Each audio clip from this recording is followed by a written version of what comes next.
সংবিধানের ৮ম অনুচ্ছেদে মহাহিসাব নিরীক্ষক ও নিয়ন্ত্রক সম্পর্কে বলা হয়েছে। তো এইখানে যেই টোটাল অনুচ্ছেদগুলো রয়েছে সেটা হচ্ছে ১২৭ শুরু হয়েছে এবং ১৩২ গিয়ে অনুচ্ছেদগুলো শেষ হয়েছে। মহাহিসাব নিরীক্ষক ও নিয়ন্ত্রক সম্পর্কে প্রথমে যে কথাটা বলা হয়েছে সংবিধানের ১২৭ নম্বর অনুচ্ছেদে সেটা হচ্ছে মহাহিসাব নিরীক্ষক এবং নিয়ন্ত্রক এই যে একটা পদ, সেই পদটা প্রতিষ্ঠা করবেন হচ্ছে রাষ্ট্রপতি। ১২৮ বলা হয়েছে যে মহাহিসাব নিরীক্ষক যখন আপনি প্রতিষ্ঠা করবেন তার নিশ্চয়ই কোনো না কোনো দায়িত্ব কর্তব্য থাকবে। মহাহিসাব নিরীক্ষকের কি কি দায়িত্ব, কি কি কর্তব্য, কোন কাজগুলো তাকে ইমপ্লিমেন্ট করতে হবে এই সম্পর্কে সংবিধানের ১২৮ নম্বর অনুচ্ছেদে বলা হয়েছে। ১২৯ নম্বর অনুচ্ছেদে বলা হয়েছে যে এই মহা হিসাব নিরীক্ষক যেটা আমরা হচ্ছে নিয়োগ দিব, মানে বেসিক্যালি আমরা তো নিয়োগ দিব না, রাষ্ট্রপতি নিয়োগ দিবে।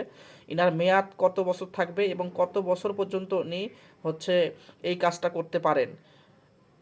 এই মহা হিসাব নিরীক্ষকের মেয়াদ হচ্ছে ৫ বছর এবং তার বয়স ৬৫ বছর পর্যন্ত তিনি এই পদে থাকতে পারবেন।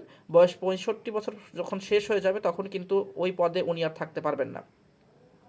কোনো কারণে যদি মহা হিসাব নিরীক্ষক উনি মানে এই পদটার যে প্রধান ব্যক্তি উনি যদি কখনো অক্ষম হয় তার কার্যকলাপ চালানোর জন্য, অথবা অসুস্থ থাকেন বা উনি পদত্যাগ করতে চান, তাহলে রাষ্ট্রপতি এই মহা হিসাব নিরীক্ষকের পরিবর্তে অস্থায়ী মহা হিসাব নিরীক্ষক পদ সৃষ্টি করবেন।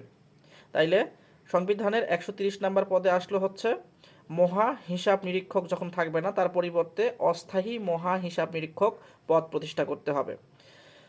সংবিধানের ১৩১তম অনুচ্ছেদে যেটা বলা হয়েছে সেটা হচ্ছে এই যে প্রজাতন্ত্রের হিসাব যে নিয়ন্ত্রণ করবে মহা নিরীক্ষক, ইনি কোন ওয়েতে, কোন আকারে, কোন পদ্ধতিতে এই প্রজাতন্ত্রের যে সমস্ত হিসাব নিয়ন্ত্রণ করবেন এইটা সম্পর্কে হচ্ছে বলা হয়েছে। এবং ১৩২ নম্বর অনুচ্ছেদে বলা হয়েছে যে মহা হিসাব নিরীক্ষক ইনি যত কার্যকলাপ করছে বা যত ধরনের হিসাব রক্ষণাবেক্ষণ করছে সবগুলা প্রথমে উনি হচ্ছে প্রধান রাষ্ট্রপতি যেটা থাকবে রাষ্ট্রের তার কাছে দাখিল করবে এবং রাষ্ট্রপতি যখন অনুমোদন দিবে সেটাকে তিনি রিপোর্ট আকারে সংসদে উপস্থাপন করবেন। তো এটাই হচ্ছে তোমার এই যে সংবিধানের ৮ম অনুচ্ছেদ যেখানে হচ্ছে মহা হিসাব নিরীক্ষক সম্পর্কে বলা হয়েছে। তো পুরো জিনিসটা যদি আমি সামারি আকারে বলি, প্রথমে মহা হিসাব নিরীক্ষক পদটা সৃষ্টি করা হয়েছে, তারপরে তার দায়িত্ব সম্পর্কে বলা হয়েছে, তারপরের অনুচ্ছেদে বলা হয়েছে যে তিনি কত বছর মেয়াদে কাজ করতে পারবেন। কোনো কারণে যদি মহা হিসাব নিরীক্ষক না থাকে তাহলে অস্থায়ী মহা হিসাব নিরীক্ষক পদ সৃষ্টি করব। এর পরবর্তীতে আমরা ১৩১ নম্বরে দেখলাম যে মহা হিসাব নিরীক্ষক যে হিসাব ব্যবস্থাগুলো নিয়ন্ত্রণ করবে এটা কোন ওয়েতে করবে, আকার বা পদ্ধতি সম্পর্কে বলা হয়েছে। এবং ১৩২ নম্বর অনুচ্ছেদে বলা হচ্ছে যে মহা হিসাব নিরীক্ষক যে রিপোর্টগুলো তৈরি করবে সেটা হচ্ছে সংসদে রাষ্ট্রপতির অনুমোদন নিয়ে উপস্থাপন করতে হবে। তো এটাই হচ্ছে সংবিধানের ৮ম অনুচ্ছেদ নিয়ে টুকটাক কথাবার্তা। যদি তোমাদের কোনো উপকারে এসে থাকে তাহলে অবশ্যই ভিডিওতে লাইক করো, তোমাদের লাইক খুব জরুরি।